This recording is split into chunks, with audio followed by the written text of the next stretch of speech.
Assalamualaikum warahmatullahi wabarakatuh. Semoga selalu sehat teman-temanku yang hebat dan luar biasa di seluruh wilayah Indonesia. Aku cinta bahasa Indonesia. Aku bangga bahasa Indonesia. Bahasa Indonesia luar biasa. Selamat berbahagia. Hari ini masih dalam bulan Syawal, bulan peningkatan. Peningkatan belajar, peningkatan olahraganya, peningkatan aktivitasnya, peningkatan sedekahnya, dan peningkatan silaturahminya. Jadi semuanya meningkat setelah teman-teman semua kemarin berlebaran di seluruh wilayah Indonesia bagi yang merayakan, dan juga teman-teman yang sudah bersilaturahmi dari Sabang sampai Merauke, baik melalui media sosial maupun langsung ke lokasi masing-masing ya. Yang pertama tentu hari ini hari kebahagiaan kita yang harus kita syukuri. Kita panjatkan rasa syukur kita pada Allah Subhanahu wa taala yang telah memberikan limpahan rahmat, hidayah, inayah kepada kita semua. Yang kedua, tentu kebahagiaan tak terhingga masih di bulan Syawal. Pak Romadi ucapkan mohon maaf lahir batin. Mohon maaf lahir batin untuk kalian, teman-teman hebat dan luar biasa, keluarga besar Dilisa, Dialog Pendidikan Literasi Bahasa dan Sastra, dan juga Arfus Ratulisa, kemudian mahasiswa-mahasiswaku di seluruh Indonesia. Karena menjadi salah satu bagian upaya kita untuk terus bersinergi dalam melaksanakan 5B, bersilaturahmi, berkomunikasi, berkolaborasi, beraksi, dan berliterasi dengan Ratu Lisa, rajin menulis dan membaca. Membacalah untuk menulis dan menulislah untuk dibaca umat sepanjang hayat.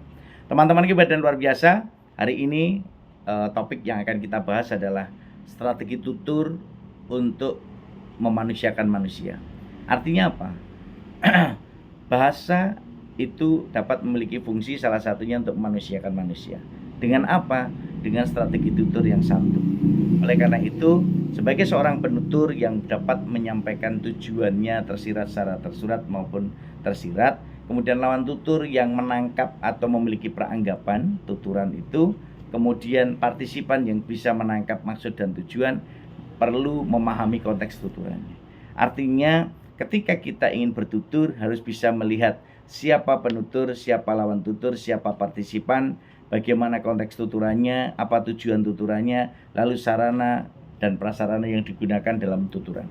Teman-teman hebat dan luar biasa, ketika kita berbincang masalah tuturan, dulu sering dikatakan mulutmu harimaumu. Karena apa? Lidah yang kita gunakan untuk mengucapkan kata atau memilih diksi itu kadang bisa lebih tajam daripada sebuah pisau. Karena apa? Kata-kata yang menyakitkan itu kadang malah susah untuk diobati dibandingkan dengan luka, jatuh, lecet, setelah dikasih obat merah bisa kering lalu sembuh. Tetapi luka yang disebabkan oleh kata-kata, luka yang disebabkan oleh tuturan, luka yang disebabkan oleh pemilihan diksi yang kurang tepat, itu biasanya justru akan terasa sakit dan menyakitkan sampai akhir hayat. Dan ini saya kira tidak boleh. Kita harus saling memaafkan, dan kita masih harus seperti bulan Syawal ini berebut salah untuk bisa saling memaafkan. Karena disitulah letak keunggulan kita sebagai manusia, bahwa kita berbeda dengan manusia yang lain dengan memaafkan. Untuk bisa memaafkan itu memang butuh proses, karena kekuatan untuk bisa memaafkan itu sudah levelnya level paling atas untuk bisa memiliki sifat yang andap esor, sikap yang tidak adigang adigung adiguno, sikap yang selalu membuka diri untuk memaafkan orang lain, sikap yang bersabar, sikap yang santun, sikap yang menghargai orang lain, sikap yang menghormati orang lain, dan sikap untuk bisa memanusiakan manusia. Jadi teman-teman hebat dan luar biasa, saya kira upaya kita untuk terus bisa memilih dan memilah tuturan dalam upaya kita untuk bisa menyiapkan sebuah koridor komunikasi, itu bisa kita lihat pada aspek yang pertama dengan 5M. M pertama, mengenali. Jadi kita ketika mengenali siapa penutur, siapa lawan tutur, maka akan ketemu apa yang kita akan gunakan, diksi-diksi yang nanti digunakan.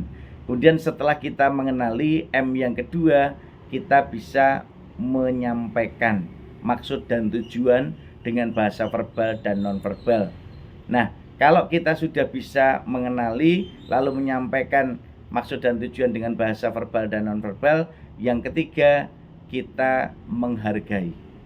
Apapun yang dijawab, apapun yang ditanggapi oleh lawan tutur kita, tentu kita harus bisa menghargai. Nah, ketika kita sudah menghargai, kita juga dalam konteks proses berkomunikasi, tentu kita perlu setelah menghargai, kita juga mendoakan. Sehingga kalau kita sudah mengenali, kemudian kita menyampaikan pesan, kita menghargai dan menghormatinya, kemudian yang kuat mendoakan. Nah, kalau sudah mendoakan, berarti kita doakan yang terbaik. Semoga apa yang sudah kita diskusikan dalam sebuah tuturan itu betul-betul bisa berdampak dan maslahat. Dan yang kelima itu merayakan. Jadi merayakan ini artinya ketika kita bertemu, ya kita bisa saling membuka ruang untuk komunikasi yang dilandasi dengan keikhlasan hati. Senyum 228, 2 cm ke kiri, 2 cm kanan, 8 detik mengembang. Sehingga apa? Ketika dalam proses berkomunikasi untuk memanusiakan manusia dengan strategi tutur yang santun, dengan 5M, yakni mengenali lawan tutur kita, mengenali partisipan kita, lalu menyampaikan maksud dan tujuan secara tersirat dan tersurat, kemudian menghargai dan menghormatinya, apapun tanggapan yang diberikan, tetap dengan kesabaran dan kebahagiaan bersama.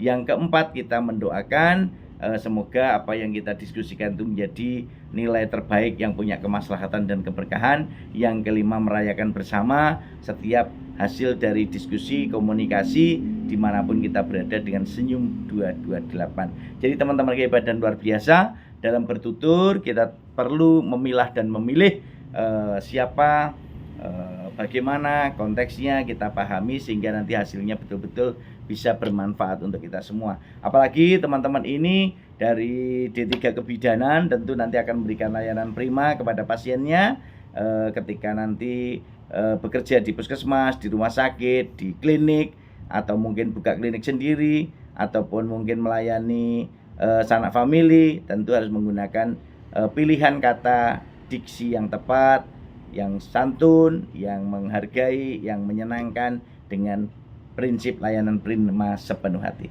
Teman-teman hebat dan luar biasa, teruslah berliterasi dengan Ratu Lisa, rajin menulis dan baca. Baca untuk menulis dan menulislah untuk baca umat sepanjang hayat, agar kita terus ikut serta menyinari dunia seperti bintang, bulan, dan matahari yang selalu menyinari bumi, baik tampak maupun tidak tampak oleh manusia. Semangat untuk kita semuanya, terus melaksanakan 5M agar kita bisa memanusiakan manusia dalam multi konteks kehidupan sehari-hari. Bersama saya Muhammad Rahmati Ratu Lisa, semoga kita semua menjadi yang terbaik di antara yang baik. Terima kasih. Aku cinta bahasa Indonesia, aku bangga bahasa Indonesia luar biasa.